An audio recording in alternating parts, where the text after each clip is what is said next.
Тимовите за санација ја продолжуваат работата на местото каде што се урна авионот на Germanwings, при што загинаа сите 150 патници и членови на екипажот.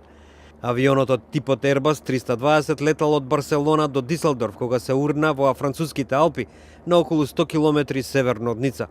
Белата куќа соопшти дека падот на авионот по се изгледа не бил предизвикан од терористички напад, а од германската компанија Lufthansa, во чија собственост е Germanwings, предпоставуваат дека трагедијата била несреќен случај. И додека се уште е рано да се дефинира што би можело да биде причината за трагедијата, експертите се согласуваат дека A320 е еден од најбезбедните авиони. In the last 15 years, the Airbus 320 has had 12 accidents. Во изминативе 15 години Airbus 320 имал 12 несреќи.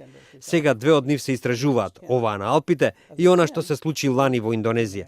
Во 8 од 10 испитани случаи стануваше збор за човечки фактор, вели Майкл Бар, експерт за авионска безбедност од Калифорнија. Во моментов околу 3600 авиони од овој тип летаат, а уште толку се во фаза на конструкција.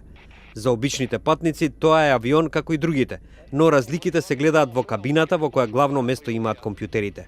Кога овој авион се појави во 1988 година беше револуционерен, но големата зависност од компјутерите предизвика жестока дебата меѓу Airbus и синдикатите на пилотите, кои се жалат дека премногу контрола во авионот е надвор од нивните раце. The current pilots basically fly digital airplanes. Сегашните пилоти во основа управуваат дигитални авиони. Тоа е исто како да работите на компјутер. Се додека ги притискате правите копчиња, компјутерот ви дава прави одговори. Пред компјутерите пилотите беа тренирани да ги разбираат авионите. Бевте дел од него. Бевте пилот. Сега сте како и другите патници. Авионот ве лета вас, вели Бар, наведувајќи дека Airbus 320 е одличен авион, но само ако е управуван од добро обучени пилоти. Експертите забележуваат дека несреќи за време на летот се многу ретки и покрај тоа што пред 3 месеци имаше слична таква несреќа со авионот на Air Asia. Според две одвоени студии на компаниите Airbus и Boeing, само 10 до 12% од фаталните несреќи се случиле кога авионите летаат високо. Airbusот на Germanwings се урна на помалку од 1 час пред да слета во Диселдорф. Пилотите не испратиле вознемерувачка порака.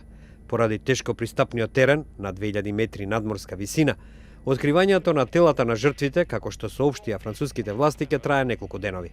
Во авионот имало 67 германски и 45 шпански граѓани. Меѓу жртвите се и 16 средношколци и 2 професора од германскиот град Халтерн, на 80 километри од Дизелдорф.